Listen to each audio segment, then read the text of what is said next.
So I keep looking on the internet for more information and breaking this down and giving it to you guys. And I can't believe I didn't find this earlier. What we're going to do today is really easy. It's just a little bit more complicated than sugar shine. What is it? It's rum.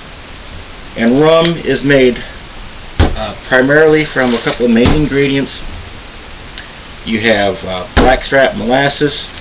You can make it with brown sugar, and you could make it with molasses and sugar.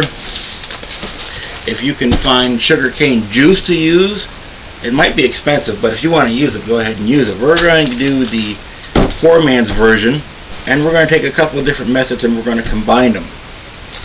So since I have the ingredients, we're going to use all of them. So we're going to take brown sugar here, and brown sugar is molasses and sugar together. So that's a good combination to use. Or you could use this together, but since I have everything, we're going to put everything in there, and we're going to make a nice batch of rum. So we're going to take this, take your molasses. Molasses is good on the shelf virtually forever.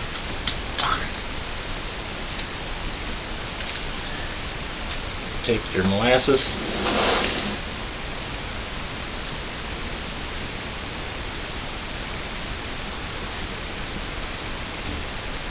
Add it to that. Rinse it out.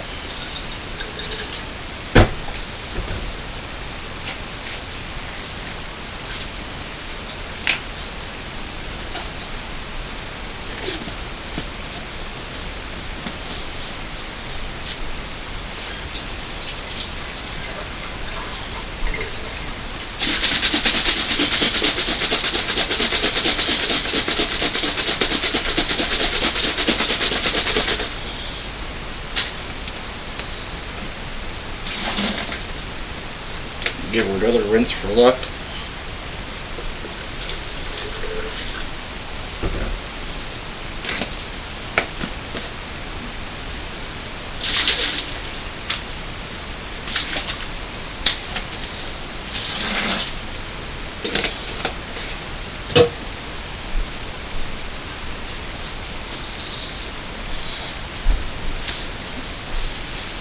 Molasses can get messy and it can get stained, so be careful.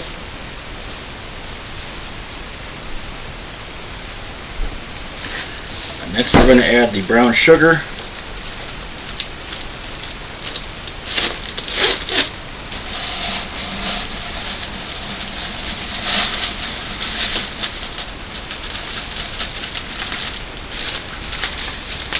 And since my ratios are always about 1 pound of sugar per 1 gallon of water, this 5 pound bag of sugar is not needed. I almost have nearly 5 pounds of sugar in there, so we're just going to take this.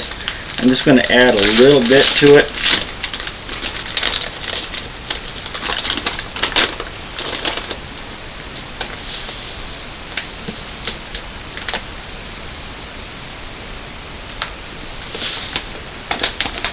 That should be enough.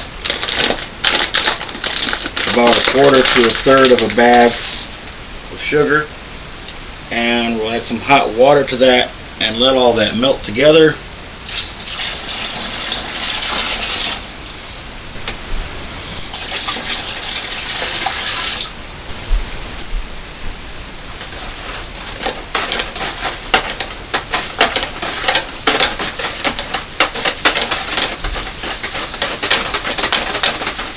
I would use hot water right off the get-go to get all the sugar to melt. The jug here is only about halfway full. And then before you add your yeast, you can add some cooler water. You want to get the sugar to melt first.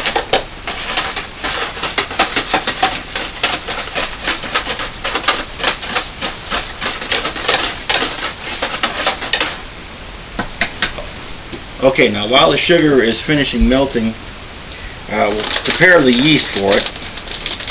And I'm going to use the same old method that I always use.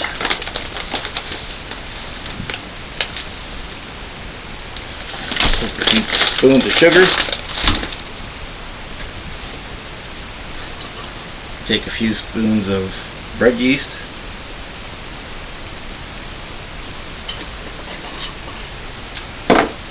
And to make sure I get everything activated, add a spoon or two of turbo yeast. Now this is my last bit of turbo yeast, and you've seen me make many batches with this, and this has gone a long way, and I finally used it all. I'll have to get some more.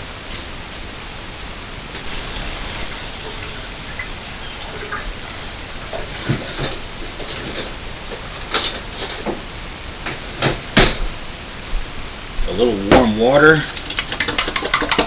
stir it up.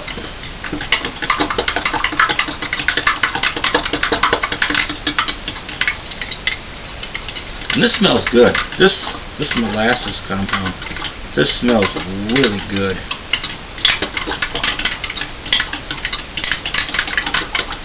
I would recommend making rum before making sugar shine any day of the week. Okay, we'll let that set. See if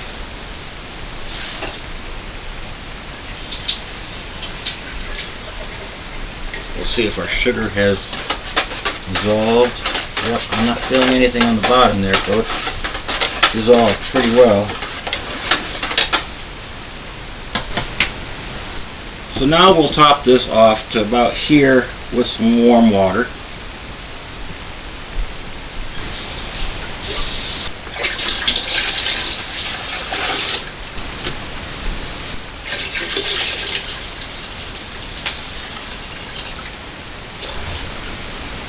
Okay, now we'll let this yeast finish activating here for a few more minutes.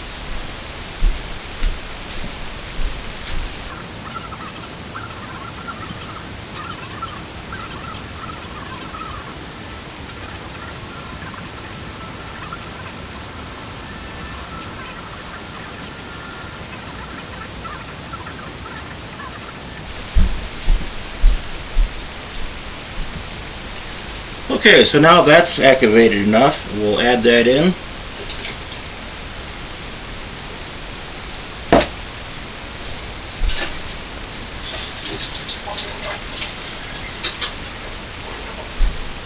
And stir it up.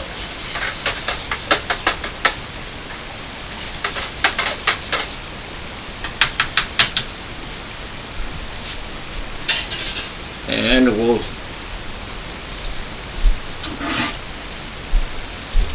cap it off, and we'll get back to it in a little bit. Okay, so now this sat, I don't know, for about 30 minutes to an hour, and there was a little bit of action, but not that much you could really notice it. So I've let it set out overnight, and now you can take a look at it. It's not a super amount of action like you might have seen in other videos, but it is clearly enough. There's a good amount of bubbling happening. This is working very good. If I have to let this sit for an extra week, if I have to let this sit for an extra few days to 2 full weeks, I'll do that instead of adding more yeast to it. Okay, so now our wash has sat for 2 weeks. It was ready after 1 week, but I didn't have time to distill it. So it was good to sit for another week. And when it was bubbling, it looked a lot like a glass of Coca-Cola. Just, you couldn't really notice the bubbling until you saw it from the right angle with the light hitting it. But now all the bubbles are gone, and now we have a nice alcoholic beverage. Still smells good, and if you take a taste, oh yeah, you can definitely taste the alcohol in that. There might be just a hint of sweetness left, and this just tells me that I can probably cut down on the sugar a little bit the next time I do this. So now this is more than ready for distilling. Now once you have your rum distilled, there are a number of things that you can do to it depending on your preference. straight as it is perfectly fine. This is better known as silver rum in the Bacardi section. Or you can do the traditional wood aging like you've seen many times, just by taking some Jack Daniel's wood chips and putting them in a jar and adding your alcohol to that. And then there's one more step that you can do, and that would be spiced rum. There are a number of spices here that you can add to let the alcohol set as you would the aging. That would give you spice rum. We'll go over a basic setup that you can try. What I would do is I would try just a handful in a small jar of just a few items. Start with the wood chips, add a piece of orange peel, and a pinch or two of all the other spices. And I'll have all these listed.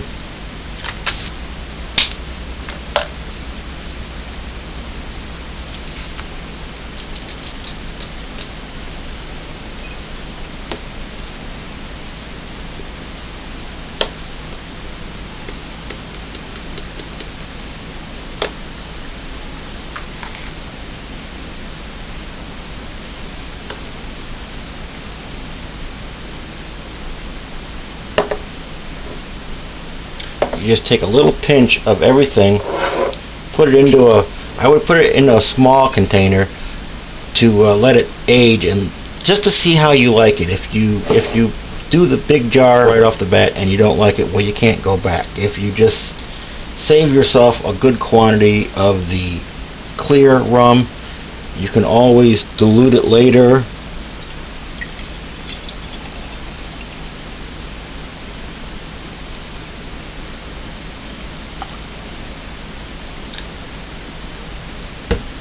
So now all we'll do is take that and we'll let that sit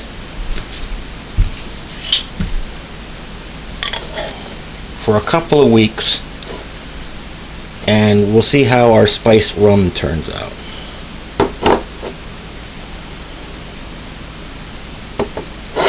You can then filter that later if you don't like all the little particles floating in there. Or you can just take your regular dark rum and drink it that way, or you can take your unaged rum and drink it that way. So there you go, a wide variety of ways that you can make and enjoy rum.